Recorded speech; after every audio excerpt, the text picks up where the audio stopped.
ಜೊತೆಗೆ ಈಗಾಗಲೇ ಮಾಂತೇಶ್ ಪಾಸ್ಟರ್ ಹೇಳಿದ ಹಾಗೆ ಮಾಂತೇಶ್ ಪಾಸ್ಟರ್ ಸುಮಾರು ನನಗೆ 10-12 ವರ್ಷಗಳಿಂದ ಪರಿಚಯ. ಒಳ್ಳೆ ಸೇವಕರು, ನನ್ನ ಹತ್ರ ಸುಮಾರು 20 ಜನ ಸೇವಕರು ಇದ್ದಾರೆ. ನನ್ನ ಜೊತೆ ಇರುವಂತ ಒಂದು ಸೇವಕರು 20 ಜನ ಇದ್ದಾರೆ. ಒಳ್ಳೆ ಸೇವಕರು, ಸ್ಟ್ರೇಟ್ ಸೇವಕರು ಇದ್ದಾರೆ. ಅದಕ್ಕಾಗಿ ದೇವರಿಗೆ ಸ್ತೋತ್ರ. ಅದರಲ್ಲಿ ಒಬ್ಬರು ನಮ್ಮ ಮಾಂತೇಶ್ ಪಾಸ್ಟರ್ ಅವರು ನಮ್ಮ ತೆಳಮಟ್ಟವನ್ನು ನೋಡುವಂತವ್ರು ಅವರಾಗಿದ್ದಾರೆ. ಅದರಲ್ಲಿ ಅದು ಮಾತ್ರವಲ್ಲ, ನಮ್ಮ ಸಭೆಯ ವಿಶ್ವಾಸಿಗಳು, ನಾನು ಮಾತ್ರ ಅಲ್ಲ ಏನ್ರಿ, ನಮ್ಮ ದಾವಿದರ ಕುಟುಂಬ ಆಗಿರ್ಬೋದು, ನಮ್ಮ ರಾಜಮಕ್ಕಳ ಕುಟುಂಬ ಆಗಿರ್ಬೋದು, ನಮ್ಮ ಕಮಲಾಪುರ ಕುಟುಂಬ ಆಗಿರ್ಬೋದು, ನಮ್ಮ ಮುಂಡಾವದ ಕುಟುಂಬ ಆಗಿರ್ಬೋದು, ನಮ್ಮ ಲಿಂಗಾಪುರ ಕುಟುಂಬ ಆಗಿರ್ಬೋದು, ಎಲ್ಲ ನಮ್ಮ ಸಭೆಯವರು ಕೂಡ ಎಲ್ಲರೂ ಕೂಡ ಗಲೀಜು ನಾವೆಲ್ಲ ಮೂಗಿಡ್ಕೊಂಡು ಕೂತ್ಕೊಂಡು ಆರಾಧನೆ ಮಾಡ್ತೀವಿ. ದೇವರು ಅದನ್ನೆಲ್ಲವನ್ನು ಪರಿಸ್ಥಿತಿ ದೇವರು ಬದಲಾವಣೆ ಮಾಡಿದ್ದಾರೆ. ಹಲ್ಲೆಲೂಯ. ಹಾಗಾಗಿ ದೇವರ ಸ್ತೋತ್ರ. ಒಂದು ಚಿಕ್ಕ ಸಾಕ್ಷಿ ನಾನು ಹೇಳಿ ಬೇಗ ವಾಕ್ಯಕ್ಕೆ ನಾವು ಹೋಗೋಣ. ಈಗಾಗಲೇ ಹೊರಗಡೆ ಸಜ್ಜ ಇದೆಯಲ್ಲ, ನೋಡಿದ್ರೆ ಯಾರಾದ್ರು ನೋಡಿದಿರಾ? ಸಜ್ಜ ಇದೆಯಲ್ಲ, ಆ ಸಜ್ಜ ಹಾಕುವಾಗ ನನ್ನ ಹತ್ರ ದುಡ್ಡು ಇರ್ಲಿಲ್ಲ.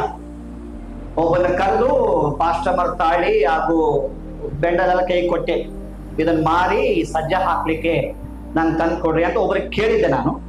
ಅಯ್ಯ ಬೇಡಯ್ಯ, ನಾನು 20,000 ಕೊಡ್ತೀನಿ ತಗೋರಿ ಅಂತ ಒಬ್ರು ಹೆಲ್ಪ್ ಮಾಡಿದ್ರು. ಅದು ಈಗ 1 ವರ್ಷ ಆಯ್ತು. ಮತ್ತೆ ಅವ್ರಿಗೆ ತಿರುಗಿ ಕೊಡ್ಬೇಕಲ್ಲ, ನಾನು ತಿರುಗಿ ಕೊಡ್ಬೇಕು. ತಿರುಗಿ ಕೊಡ್ಲಿಕ್ಕೆ ನನಗೆ ಆಗ್ಲಿಲ್ಲ. ಅದ್ರ ಜೊತೆಗೆ ನನ್ನ ಬೈಕ್ ರಿಪೇರಿ ಆಯ್ತು. ರಿಪೇರಿ ಆಗಿ ಸುಮಾರು 2 ತಿಂಗಳಾಗಿ ಆಗ್ತಾ ಇದೆ ಅಂತ, 2 ತಿಂಗಳ ಹತ್ರ ಆಗ್ತದೆ. ಬೈಕ್ ರಿಪೇರಿ ಆಗಿತ್ತು. ಬೈಕ್ ರಿಪೇರಿ ಮಾಡ್ಲಿಕ್ಕೂ 14,000 ಬೇಕಾಗಿತ್ತು. ಅದೊಂದು 20,000. ಟೋಟಲ್ ಎಷ್ಟಾಗುತ್ತೆ? 14, 20, 30, 4,000. ಈ 36,000 ದೇವರನ್ನ ಎಲ್ಲಿಂದ ಕಟ್ಟಿ ಅಂತ ಯೋಚನೆ ಮಾಡಿ 40 ದಿವಸ ಕೆಲಸ ಮಾಡಿದ್ದೀನಿ, ಡ್ಯೂಟಿ ಮಾಡಿದ್ದೀನಿ. ಎಷ್ಟು ದಿನ ರೀ? ನಮ್ಮ ವಿಶ್ವಾಸಿಗೆ ಗೊತ್ತು. ನಾನು ಈ 20,000 ಕೊಡ್ಲಿಕ್ಕೂ, ನನ್ನ ಬೈಕ್ ರಿಪೇರಿ ಮಾಡ್ಲಿಕ್ಕೂ ನಮ್ಮ ಸಭೆಯಲ್ಲಿ ಅಷ್ಟು ಇನ್ಕಮ್ ಇಲ್ಲ. ಆದ್ರೆ ಹಣ ಕೊಳ್ಳೋದ್ರಲ್ಲಿ ಇರ್ಲಿಕ್ಕೆ ಆಗೋದಿಲ್ಲ ಅಂತೇಳಿ ನಾನು ಯಾರಿಗೂ ಇವತ್ತು ಒಪ್ಪನೆಗೆ ಹೇಳ್ತಿದ್ದೀನಿ, ಯಾರಿಗೂ ತಿಳಿಯದೆ ರಹಸ್ಯವಾಗಿ ಕೆಲ್ಸಕ್ಕೆ ಹೋಗ್ತಾ ಇದ್ದೀನಿ. ಈಗ 40 ದಿವಸ ಆಯ್ತು. 1 ತಿಂಗಳ ಪೇಮೆಂಟ್ ಬಂದ್ರು ಅಟ್ಲೀಸ್ಟ್ ಕಟ್ಟೋಣ ಅಂತೇಳಿ ಹೋದೆ, ಅದು ಬರ್ಲಿಲ್ಲ. ಅದು ಏನಾಯ್ತು? ಅದು ಬರ್ಲಿಲ್ಲ. ದೇವರಿಗೆ ಏನಪ್ಪ ಮಾಡೋದು ಅಂತೇಳಿ ಪ್ರಾರ್ಥನೆ ಮಾಡ್ತಿರುವಾಗ ಅದ್ಭುತವಾಗಿ ಒಂದಿನ ನಾನು ಪಾಸ್ಟ್ ಜೊತೆಗೆ ಮಾತಾಡ್ತಾ ಇದ್ದೆ, ಅಯ್ಯ ಜೊತೆಗೆ ಮಾತಾಡ್ತಾ ಇದ್ದೆ. ಯಾವಾಗಲೂ ನಾನು ಈಗ ಪಾಸ್ಟ್ ಅವರು ಹೇಳಿದ್ರು, ಮಾಂತೇಶ್ ಪಾಸ್ಟ್ ಅವರು ಅಭಿಷಕ್ತ ಸೇವಕರನ್ನ ನಮ್ಮ ಸಭೆಗೆ ಕೊಟ್ಟಿದ್ದಾರೆ ಅಂತ. ಆಮೇಲೆ ಸರಿಯಾದಂತ ವ್ಯಕ್ತಿ ಸರಿಯಾದ ಸ್ಥಳಕ್ಕೆ ಸರಿಯಾದ ವ್ಯಕ್ತಿಯನ್ನೇ ಮೀಟ್ ಮಾಡಿದ್ದೀವಿ. ಅಲ್ಲರಿಯ ಗಟ್ಟೆ ಚಪ್ಪಾಳಿ.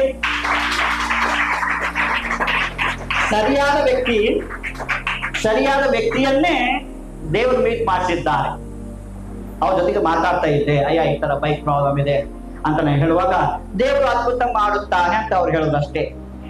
ಏನ್ ಹೇಳ್ತಾರೆ? ಈಗ ಅದ್ಭುತ ಮಾಡಿ ಒಂದು TVS ಸ್ಕೂಟಿ ಹೊರಗಡೆ ನಿಂತಿದೆ. ಜೋರಾಗಿ ಚಪ್ಪಾಳೆ. ಎಕ್ಸ್ಪೆಕ್ಟ್ ಮಾಡಿಲ್ಲ, ಯೋಚನೆ ಮಾಡಿದ್ದಿಲ್ಲ, ದೇವರ ಬಳಿಗೆ ಪ್ರಾರ್ಥನೆ ಮಾಡಿಲ್ಲ. ಆದ್ರೆ ದೇವರು ಸೇವಕರ ಮಾತನ್ನ, ಪ್ರಸಾದ್ ಪಾಸ್ಟರ್ ಅವರ ಪ್ರಾರ್ಥನೆಯನ್ನ, ಪ್ರಸಾದ್ ಪಾಸ್ಟರ್ ಅವರು ನಮಗಾದಂತ ಕೌನ್ಸಿಲಿಂಗ್ ಅನ್ನ, ಆಲೋಚನೆಯನ್ನ ಹಾಗೂ ಅವರು ಮಾಡಿದಂತ ಪ್ರಾರ್ಥನೆ ನಿಮಿತ್ತವಾಗಿ ಇವತ್ತು 1 ರೂಪಾಯಿ ಕೂಡ ದುಡ್ಡು ನನ್ನ ಕೈಯಲ್ಲಿ ಇಲ್ಲ. ಆದ್ರೂ ಕೂಡ ದೇವರು ನಮಗೆ ಹೀರೋ ಹೋಂಡಾ ಡೆಸ್ಟಿನಿ ZX+ ಆ ಒಂದು ಸ್ಕೂಟಿಯನ್ನ ಈಗ ತಂದು ನಾವು ಅಲ್ಲಿ ನಿಲ್ಸಿದ್ದೇವೆ. ಚಪ್ಪಳಿ ಹೊಡೆಯಲ್ವಾ? ಖುಷಿ ಇಲ್ವಾ? ನಿಮ್ಗೆ ಖುಷಿ ಇಲ್ವಾ? ಅದು ಬರುವಾಗ ಒಲಿವ ಹಾಗೂ ನಮ್ಮ ಬೈಕ್ ಮುಖದಲ್ಲಿ ನೋಡ್ಬೇಕು. ಬಾಪ್ರೆ, ಯಾವಾಗ್ಲೂ ನೋಡಿಲ್ಲ ಅಂತ ಸಂತೋಷ. ಅವರು ಅಷ್ಟು ಜಿಂಕೆ ಬರೀತಾರೆ ಅವರು, ಅವ್ರ ಮುಖದಲ್ಲಿ ಅಷ್ಟು ಸಂತೋಷ ನೋಡಿದೆ. ದೇವರು ಏನ್ ಬೇಕಾದ್ರೂ ಮಾಡಲಿಕ್ಕೆ ಶಕ್ತನಾಗಿದ್ದ. ಹಲ್ಲೆಲೂಯ. ಅಭಿಷಕ್ತರು, ಸೇವಕರು ಬಂದು ಮಾತಾಡುವಾಗ, ಸೇವಕರು ಪ್ರಾರ್ಥನೆ ಮಾಡುವಾಗ, ಸೇವಕರು ತೈಲಾಭಿಷೇಕ ಮಾಡುವಾಗ, ಸೇವಕರು ಪ್ರವಾದನೆ ನುಡಿಯುವಾಗ, ನೀವು ಆಮೇಲೆ ಅಂತ ನಂಬಿಕೆ ಇಡುವಾಗ, ವಿಶ್ವಾಸವಿಡುವಾಗ ಖಂಡಿತವಾಗಲೂ ಆ ಕಾರ್ಯ ನಡೆಯುತ್ತದೆ. ಆಮೇಲೆ ಅಲ್ಲಿ ಯಾವ ಸಂದೇಹವೇ ಇಲ್ಲ.